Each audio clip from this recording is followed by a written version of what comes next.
telómero y además porque es controlado por la voluntad, porque está adherido a los huesos o al esqueleto.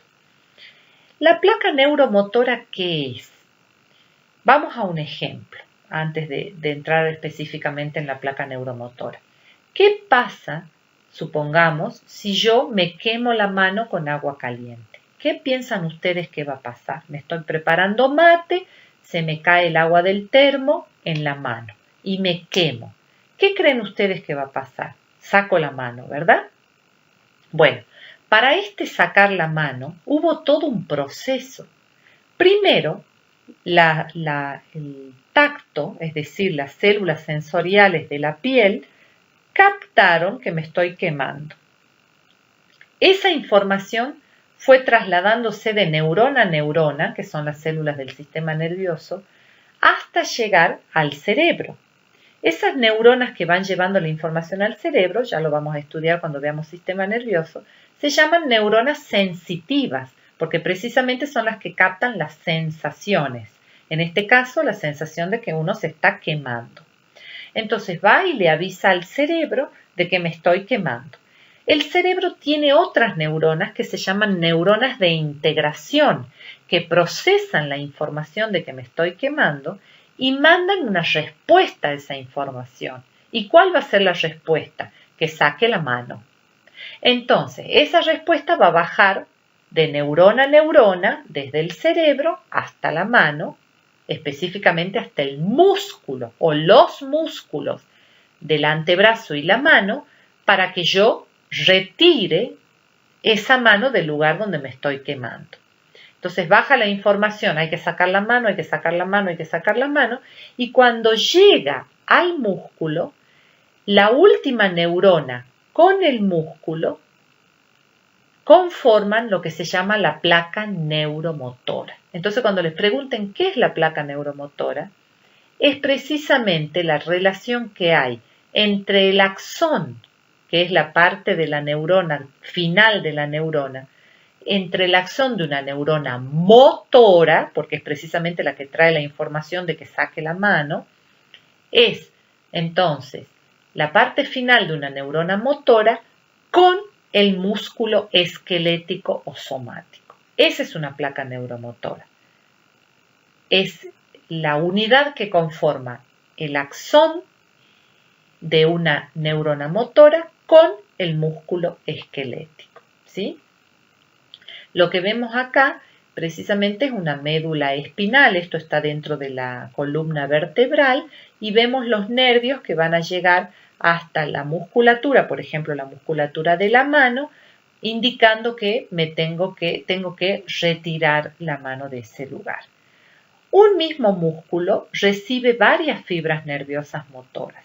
La unión entre una sola neurona motora y las fibras musculares que inervan se llaman unidad motora o placa neuromotora. Vamos ahora a las proyecciones médicas. Antes de las proyecciones médicas hay algo importante que me gustaría decirles. Cuando llega la neurona a este músculo, no hay una conexión directa. Acá parecería como que la neurona o que este axón neuronal penetra dentro del músculo y la realidad es que no penetra. Hay un espacio entre estas terminales axónicas y el músculo. Entonces, ¿cómo llega la información si hay un espacio? A través de una sustancia que liberan precisamente estas terminales nerviosas que se llaman un neurotransmisor. Esta sustancia o neurotransmisor es la que le va a llegar al músculo. Y ese neurotransmisor en la placa neuromotora se llama acetilcolina. Y eso no se tienen que olvidar. El neurotransmisor que se libera en las terminales axónicas de una neurona motora y viaja por ese espacio hasta el músculo esquelético se denomina acetilcolina. Entonces, ahora sí vamos a las proyecciones médicas. Ustedes habrán escuchado hablar del famoso Botox. ¿Qué es el Botox? Es el nombre comercial o la marca patentada de la toxina botulínica. La toxina botulínica en realidad se produce en una patología que es el botulismo. El Clostridium botulinum es una bacteria que produce esta toxina. Y el botulismo lo habrán visto en alimentos, sobre todo en enlatados, que estén en mal estado. Por eso precisamente hay una rama de la salud pública que es la bromatología, que se encarga de verificar que todos los alimentos cumplan con las condiciones adecuadas, pongan las fechas de vencimiento, tengan los envases como corresponde, sobre todo cuando implican latas, porque allí se puede producir esta bacteria que es la toxina, el Clostridium botulinum, que libera la toxina botulínica. ¿Y qué es lo que hace esta toxina botulínica? Por ejemplo, si uno come un alimento enlatado en mal estado que tenga esta bacteria, lo que va a hacer es que se impida la liberación en estas terminales nerviosas de la acetilcolina. Al impedir la liberación, ¿qué es lo que va a pasar? No va a haber contracción.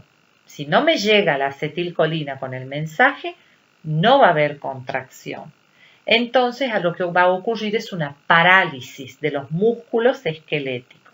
Y precisamente el diafragma es un músculo esquelético, entonces si hay parálisis del diafragma va a terminar en una parálisis respiratoria, ¿sí? ¿Para qué sirve el Botox, el famoso Botox que se usa para las arrugas? Porque es una toxina botulínica, por supuesto, a una dosis ínfima, que no le produzca daño a la persona, pero sí lo suficiente como para paralizar ciertos músculos, como por ejemplo los músculos del entrecejo, de la frente, de la parte externa de los orbiculares, que lo que va a hacer es, al paralizarse, planchar la piel y dejar una piel sin arrugas porque no se contrae tanto esa musculatura, ¿sí? Pero como les digo, son dosis mínimas, entonces la persona no va a tener la sintomatología que alguien que adquiera el botulismo. Por otro lado tenemos el curare. El curare era un veneno o una sustancia que utilizaban los indios en la punta de flecha para que si la flecha no lo mataba, quien lo mate sea este veneno. Y el curare lo que hace es ocupar los receptores de la acetilcolina. O sea, también de alguna manera va a terminar generando parálisis de los músculos y de esa manera parálisis respiratoria porque se paraliza el diafragma, pero la diferencia con la toxina botulina es que esta impide que se libere la acetilcolina, mientras que el curare no es que impida, sino que el veneno se pone en el lugar del receptor de la acetilcolina, entonces la acetilcolina no puede hacer su efecto. Y finalmente el tétanos, que es producida por otra bacteria que es el Clostridium tetani. El tétanos, que cómo se adquiere el tétanos, en accidentes de tránsito, cuando alguien se lastima con una lata, con algo oxidado, o se lastima con un clavo, ramas de árboles, ese tipo de cosas. Así ingresa la bacteria, el Clostridium tetani, y lo que hace el tétanos es estimular los receptores colinérgicos, es decir, estar permanentemente liberando acetilcolina, acetilcolina, acetilcolina. Entonces hay como contracciones tan constantes que casi parecen como convulsiones de tantas contracciones, ¿sí? Y sin periodos de relajaciones, contracción, contracción, contracción, entonces parece prácticamente como convulsiones y en realidad el paciente termina falleciendo, pero por agotamiento del músculo diafragma, que también va a terminar desencadenando un paro, pero no por parálisis, sino por cansancio, agotamiento de tanto contraerse sin relajarse. Fíjense esta imagen. Este es un ejemplo de botulismo, ¿sí? Donde hay una parálisis de los músculos. Fíjense, por ejemplo, los músculos orbiculares, prácticamente no los puede abrir la persona, es como que si tendría peso esos párpados porque están paralizados. Aquí tenemos el efecto del Botox o la toxina botulínica que al aplicarlo en el entrecejo y en la frente, por ejemplo, lo que ocurre es que al paralizarse la musculatura y no poder gesticular, la piel queda como planchada o sin arrugas. Fíjense aquí La persona frunce el ceño y se marca esa arruga, y acá la persona frunce el ceño y no se marca nada. Esto que ven acá es el curare, cuando los indios tiraban flechas, o en este caso directamente puntas como de lanzas tiradas de esta manera con la fuerza del soplido, y que generaban parálisis también de la musculatura. Y esto que ven acá es producida por el tétanos, eso es un dibujo. Prácticamente ya no se ve tétanos por la vacuna antitetánica, y esta posición es opistótonos, así se llama esta posición, no hay problema si no se acuerdan de ese término.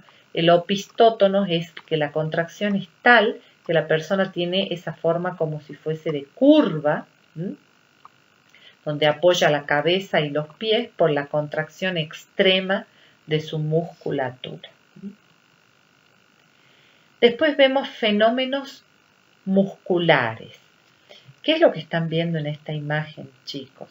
Lo que están viendo en esta imagen es una persona fallecida, ¿sí? Una mujer fallecida que la han encontrado muerta después de varios días, y entonces, fíjense, tiene tal rigidez su musculatura que no pueden poner sus miembros en una posición normal, ¿sí? Porque ya quedó rígida. De hecho, esta persona, para poder introducirla en un cajón y llevarla a velar, seguramente van a tener que fracturar los brazos para poder ponerlos correctamente, porque lamentablemente cuando empiezan con esta contractura que se llama rigor mortis, quedan tan endurecidas que no se las puede acomodar. Probablemente esta persona haya aparecido muerta y lo que hay que hacer es una autopsia, por eso es que está en esta mesa especial. Bien, vamos a los fenómenos del músculo esquelético. Seguimos con el músculo esquelético, ¿sí? Tenemos el fenómeno de la escalera. ¿Cómo es el fenómeno de la escalera? Que cuanto más fuerza yo necesite, más fibras se van a activar. Era el ejemplo que les dije hace rato, de si yo hago 10 flexiones de brazos, se activan un grupo de músculos del brazo. Pero si hago 20 flexiones, se van a activar más. Si le pongo peso, se van a activar más. Ese es el fenómeno de la escalera, que precisamente se contrapone al fenómeno de la ley del todo o nada del músculo cardíaco, que quiere decir de que el músculo cardíaco se tienen que contraer todas las fibras juntas para que el corazón funcione como bomba. Esa es la ley del todo o nada, gracias a esos discos intercalares que hacían que las fibras musculares cardíacas actúen como un sinsitio. Luego el fenómeno de tétanos, que lo hemos visto hace rato, que son esas contracciones sostenidas. El tétanos incompleto es contracciones sostenidas, pero con impas de relajación. Tono muscular. El tono muscular es el estado de semicontracción que tiene la musculatura, inclusive también la musculatura lisa. Si bien acá estamos hablando de músculo esquelético, el tono muscular también lo tiene la musculatura lisa. Ustedes habrán visto que una persona que se desmaya parece como más pesada que una persona a la que uno lo alce sin estar desmayado. Y eso tiene que ver porque pierde la persona que se desmaya el tono muscular, entonces parece mucho más pesado. Entonces el tono muscular es un estado de semicontracción permanente que tiene tanto músculo esquelético como liso. Y el rigor mortis, como les había dicho, es esa posición. ¿Y saben por qué ocurre el rigor mortis? Porque queda enganchada la cabecita de la miosina con la actina. Queda enganchada, entonces el sarcómero queda acortado. No vuelve el sarcómero a su estado original. La banda queda acortada, las líneas Z se aproximan hacia la M y no vuelven a su posición normal. Por eso aparece esta forma de rigor mortis, que parece prácticamente como una estatua, ¿sí? de lo rígido que es. Tipos de fibras musculares. Esto también es importante. Existen dos tipos de fibras musculares, las rojas y las blancas. Las fibras rojas, que son las que tenemos en mayor cantidad, son las que tienen que ver con la resistencia, mientras que las fibras blancas son las que tienen que ver con la fuerza.